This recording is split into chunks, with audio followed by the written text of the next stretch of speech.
machine, which, if thoroughly learned and intelligently handled, is a speedy and reliable means of transport under almost all conditions. A motorcycle is made up of a number of parts, each one having its own job. It's a straightforward machine, readily accessible, and certainly not difficult to understand. Let us examine a typical model and get a general idea of how the wheels go round. The tank contains the fuel, petrol, which runs down a pipe to the carburetor. From the carburetor, the petrol is sucked into the cylinder, and a current generated by the magneto is sent along an insulated wire, causing a spark in the sparking plug, which ignites the vaporized petrol and air mixture and pushes down the piston inside the cylinder. This diagram will explain how the four-stroke cycle is applied to the motorcycle. The petrol and air is sucked in, compressed, fired by the spark and pushed out through the exhaust. Induction, compression, power, exhaust. Induction, compression, power, exhaust. The spark at the plug explodes the mixture which pushes down the piston. This in turn pushes down the connecting rod, which is attached to the main shaft which drives the chain connected to the gearbox.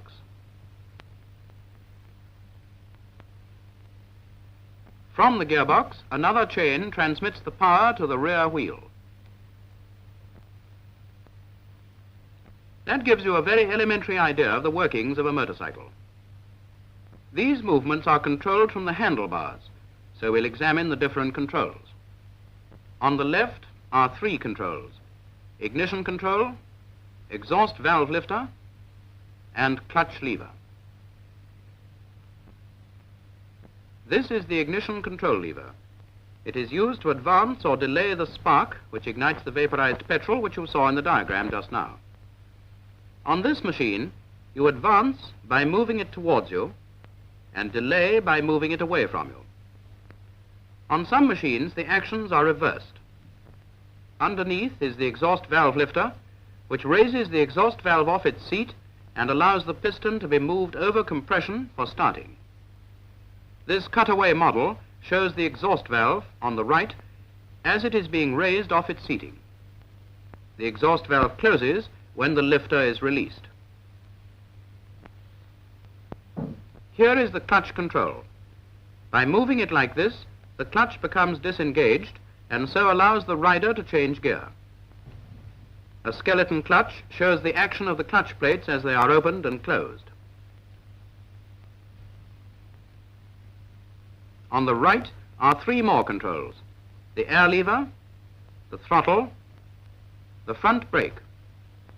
On top is the air lever controlling the strength of the petrol and air mixture. Toward you is the open position to weaken the mixture for normal running, and away from you is the closed position to enrich the mixture for starting. The throttle control is a handlebar grip which rotates round the handlebar. It governs the speed of the motorcycle. To increase the speed, it must be turned towards you. To decrease the speed, it is turned away from you. The last handlebar control is the front brake. In its normal position, the front brake is off. But gripping it like this operates the brake.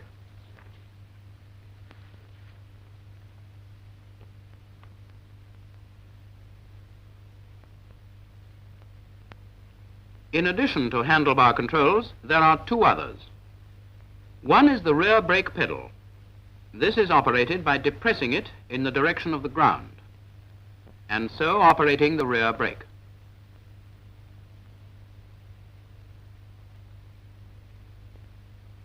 On the other side of the machine is the change gear control lever, which is used to select the gear required. On most machines, the position of this can be adjusted. Neutral and 4 gears are marked on the selector cover.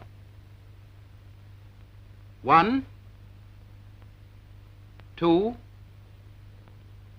3, and 4. The gear control lever must work in conjunction with the clutch control. So for each gear change, the rider must declutch and lift the gear lever to the full extent of its travel to select bottom gear. When the gear is engaged, the clutch control is released. Now to change from bottom to second, and so on up to top gear. The only difference is that the gear lever control is depressed instead of lifted. The act of moving the gear lever, as you see in this skeleton box, causes the gear wheels to slide along the shaft, and each time a change is made, a new sequence of gear wheels is engaged. After each engagement, the clutch control is released. The same movements are used through the gear changes until finally top gear is engaged.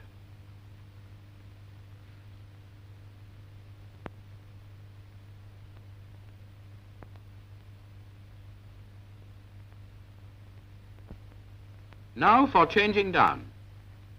The gear control lever is lifted for each change.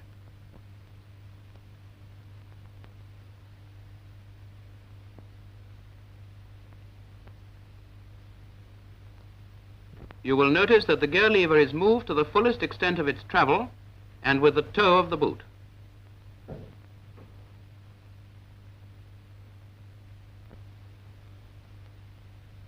The movement of the gear lever to neutral is downward and comparatively short. On some types of machines, the selection of the gears is reversed. With this machine, for instance, you lift to change up into a higher gear and depress to change down. In other words, up for up and down for down.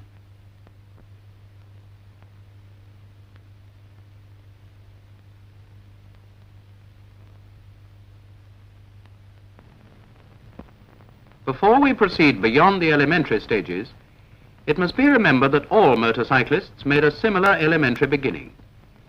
Even famous road racing riders had to be taught the whys and wherefores of a machine before they could learn even to ride at all, let alone reach this pinnacle of riding control.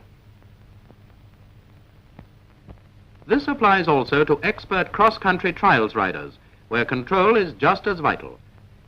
Whether it's racing or trials riding, knowledge and concentration are absolute essentials.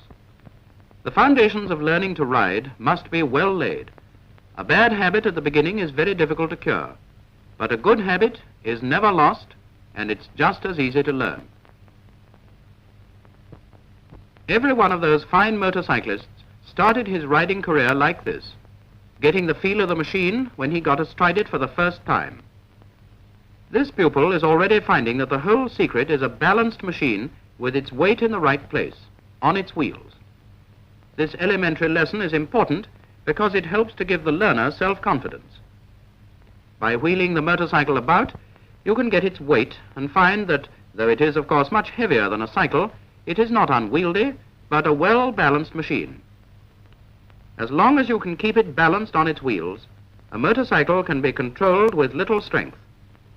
But once let it lean too much to one side or another, then strength, and great strength only, can save the situation.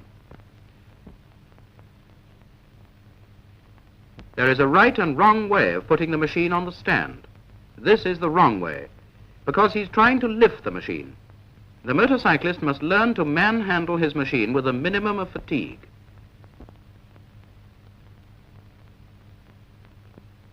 It is so much easier to get behind the machine, hold down the stand with your foot, and pull it onto the stand, as the instructor has shown you. But you must be beside the machine with your right foot in front of the stand to pull it forward off the stand.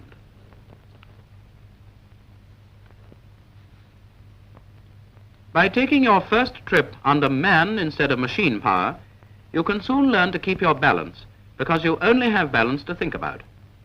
The novice wobbles a bit on his first attempt, which is quite natural, but he still keeps his feet on the footrests.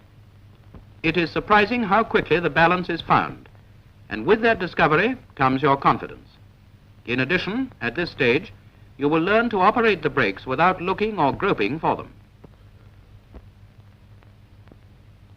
The handlebars and footrests are adjustable, so be sure that they are comfortable. These obviously do not suit this rider. The handlebars are too low, and they should be adjusted. That's much better. They're higher now, so that the grips come naturally to hand. Now for footrests. These are too high. They should be as low as possible to give the greatest comfort and the maximum control. They've been lowered now, and in a position which allows the rider to poise himself on them without pulling on the handlebars. Don't sit with tense muscles and a straight back. This would mean your spine taking all the jolts. So sit well back and relax the muscles. A crouch is perhaps the most apt description. Adopt this position and you'll be able to cover long distances without fatigue. Delay the spark by retarding the ignition. Be sure you are in neutral gear.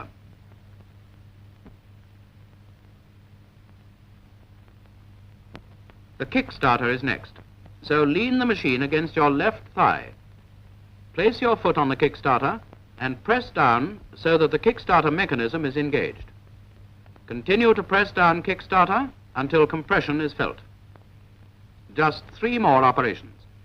Lift the exhaust valve lever to release compression. Slightly depress the kickstarter to ease the engine over compression. Release the exhaust valve lifter. With the actual start, he gives a long swinging kick assisted by the whole weight of his body, keeping his foot on the kickstarter and allowing it to return to its normal position. Another start. Full weight of the body, left foot leaving the ground, but don't overbalance. This is better, but he should have held the kickstarter down until the engine fired. Another common fault with beginners is to jab at the starter with the foot sliding off. You can't get a full-length kick, and a backfire can cause a badly bruised or broken leg. It's not difficult if you always give a full-length follow-through kick. Now let's run over the movements again, as a trained motorcyclist does it. The petrol is already turned on. The engine being warm, he doesn't flood the carburetor, or the mixture will be too rich. So open the throttle a little, close the air, retard the ignition, find compression, raise the exhaust valve lifter, ease compression, then a long swinging follow-through kick. Once started, the ignition lever should be fully advanced. When the engine is warmed up, it doesn't take long on most machines, the air control is opened to its full extent. This gives a normal running mixture. Normally, the throttle is now the only necessary control of speed. Turn it towards you to increase the speed and away from you to slow down. When a slow tick over is needed, retard the ignition. Now, for the first time, the learner is going to move the machine under its own power. Again, this should be practiced as a routine. Lift your foot from the ground to the footrest. Declutch. Engage bottom gear and return your right foot to the ground. Now increase the engine speed slightly by opening the throttle. Then let in your clutch, but not suddenly like that. Now, while the rider is restarting, here is a guiding principle for moving off smoothly. As you gradually let in your clutch, gently open your throttle at the same time, and that's what the instructor is telling this rider. The feet should be placed on the footrests immediately you're underway, and as you proceed, resist any temptation to put your feet to the ground. Your throttle now controls your speed. Treat it with respect, open it gently and close it gently, and always avoid the flashy use of the throttle so dear to the young, sporty boy with his first motorcycle.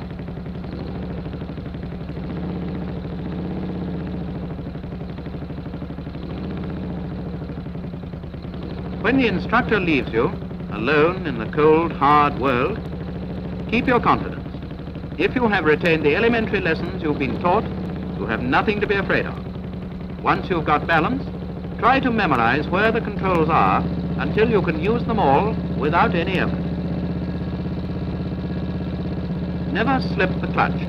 It's used only for stopping and starting, and once underway, for gear changing. To stop at such a low speed as this, you declutch and immediately apply both hand and foot brakes together.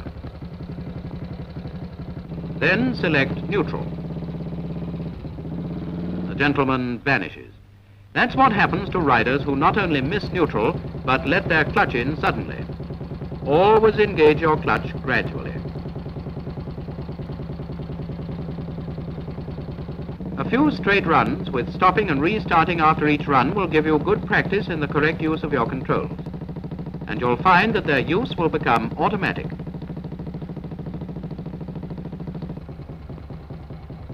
Proper use of clutch and throttle gives a smooth start. Now, for stopping, never try to stop the machine with your feet. Let your brakes do that, and only put your feet to the ground when the machine comes to a standstill. Continue practicing this stopping and restarting, and when you're quite confident, you can then leave the straight path and go on to curves. The best start is a wide circle, and this will teach you to control the speed of the machine and balance it at the same time. Be content with the larger circles and curves until you can control your speed without any conscious effort. That is, until you can devote all your attention to balance.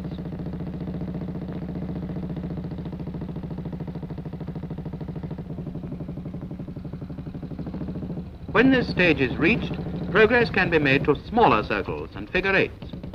These smaller figures, by their restricted area, will obviously demand a lower speed, and there'll be the temptation to maintain balance by putting the feet to the ground. This temptation must be mastered, because riding feet up will automatically develop a natural balance, which is one of the main points of successful motorcycling.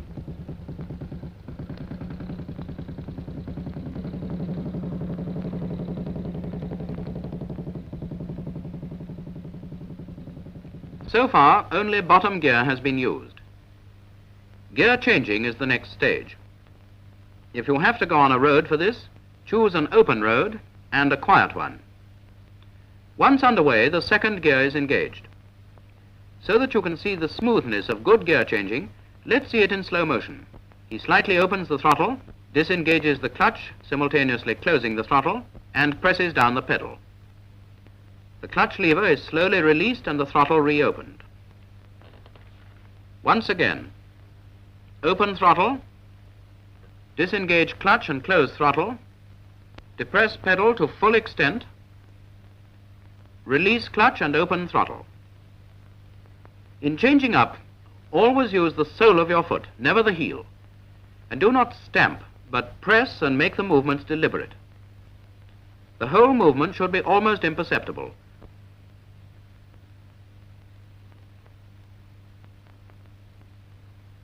All these principles also apply to changing down, the difference being that most movements are reversed.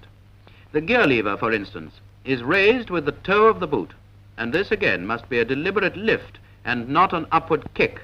The sequence of changing down is withdraw clutch and open throttle, raise the pedal and release the clutch. See it again. Withdraw clutch and open throttle, raise the pedal and release the clutch. The stop revives an early lesson, both brakes being applied, and you'll notice that his feet come to the ground as he stops, and not before. He also is experienced enough now to select neutral correctly.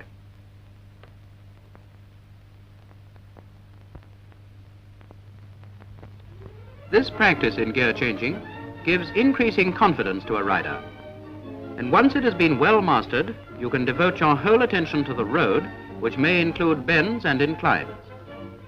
At first, keep to a steady speed and on a fairly quiet section of road, and always keep in your own quarter. A word of warning, however, as your confidence increases, do not be tempted to show off. The hallmark of good riding is make all movements in controlling your machine imperceptible, and your progress along the highway unobtrusive. Remember, arterial roads are not racetracks, and roundabouts are made for the safety of road users, and not as a demonstration ground for flashy riders. So don't show off. So another step forward is taken, with the road and light traffic conditions being successfully accomplished. You are now ready to face busy traffic, and there's nothing like a town to give you that. This is where your study of the highway code should be most useful, as in your first busy traffic it is easy to give a wrong signal, like that. You know the system of traffic lights, and if you take it quietly, there is nothing to worry about. You have complete control of your machine, and that gives you confidence. Another point, watch out for street signs, as there are many one-way streets in every town today.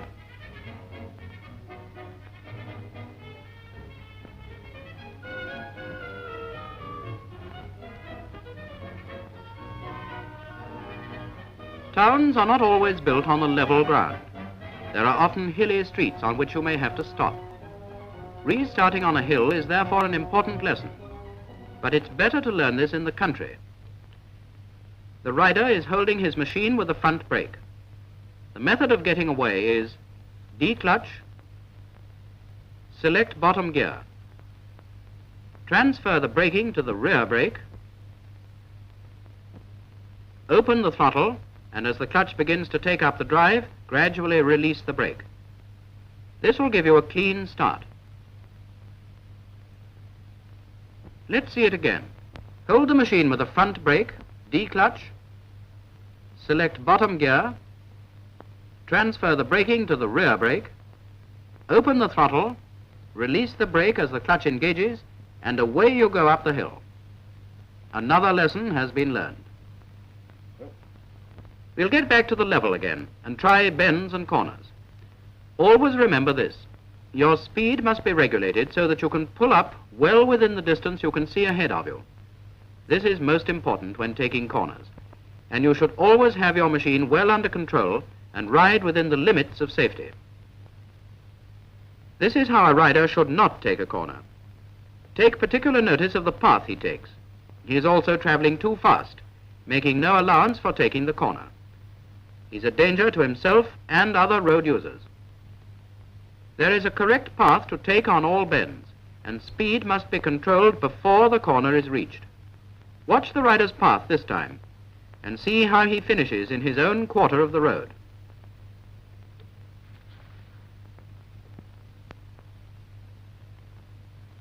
The principles remain the same, whatever the road surface. To control your speed on a corner, apply both brakes well before the bend while you're on an even keel. Similarly, a change down should be made before the corner is taken, so that the machine can be driven round it. Now, here are the principles of path shown diagrammatically. For a left-hand bend, the machine should ease toward but not over the center of the road. As it reaches the corner, it is heeled over to the apex of the bend and returned to its own quarter of the road. This means safety. So often, however, the inexperienced rider keeps close to the left-hand side of the road. The result is that he takes the corner blindly, and if going too fast, will shoot over to the wrong side of the road.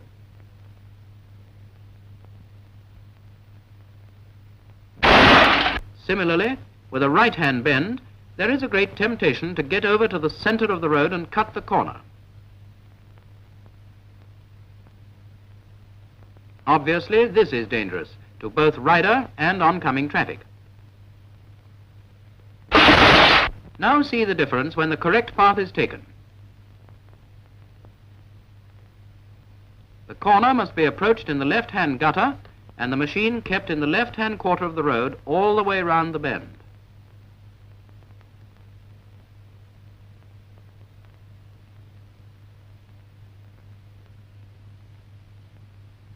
With an S-bend, the principles of cornering remain the same, with this exception. When the initial corner is right-handed, the machine, as already shown, is kept well to the left. But instead of remaining there after taking the corner, it is edged towards the center of the road in preparation for taking the left-hand bend which follows. And that is all there is to safe cornering. Take it easily and deliberately. Practice and experience will enable you to take the correct line and judge the safety limit of all corners. The best way to accomplish this is to follow an experienced rider, and by keeping to his path, you will not only learn correct cornering, but it will add polish to your riding. Sections of 2 to 6 riders will find that by taking it in turn to ride next behind the instructor, much can be learned even in short runs. You too will gain that confidence. Only experience, of course, will teach you many of the things the trainer